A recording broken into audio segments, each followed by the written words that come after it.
Greetings, Eric Brown, MOBO-Media, MOBO-Media. Hey, we just bombed Iran. We just bombed Iran.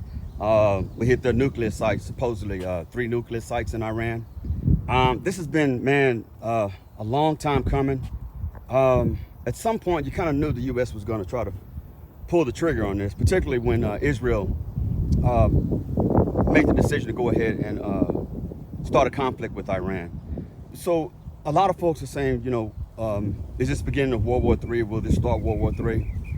Well, I can't say whether it will or not, but I will say that our strikes on Iran right now is being met with a lot of opposition, a lot of fury from the international community, folks around the world and other countries. And so they feel that, Israel unjustifiably attacked Iran. And, that's yet to be seen. The reason I say yet to be seen is I don't want to comment too much on that because it takes away from the focus of what I want to really concentrate on.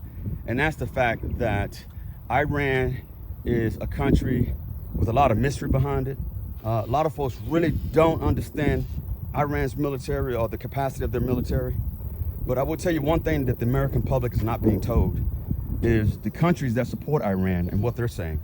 They're not telling the American public what these countries are saying. Countries like Pakistan, countries like Turkey.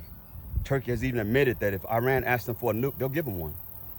So the U.S. bombing of Iran, it may have stalled the nuclear program and obliterated it, just like the president said.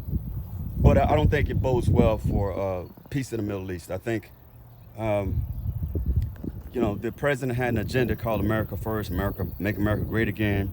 I'm not for sure how this makes America great again. I'm really not. Iran is a country that, they talk about the proxy, they talk about Hezbollah and all the other factions associated with Iran and talk about some of the bad things to do around the world. Well, as a military veteran, let me just say the U.S. is not an angel. Let me just say that. Certainly the U.S. is, they defend us, they defend the nation. I'm a veteran. My fellow veterans totally understand where I'm coming with this. Oftentimes, the U.S. points the finger at these other countries and talk about the bad that they do.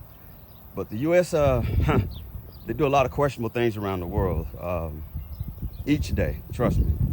But it's all in the interest, supposedly, of American security and American interests. So will this start World War III? I don't know. I will say Iran is not a pushover country. We don't know what the capacity is. We don't know how many hypersonic missiles they have.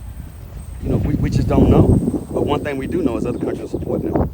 We have very highly advanced technical systems that can wreak havoc on the U.S.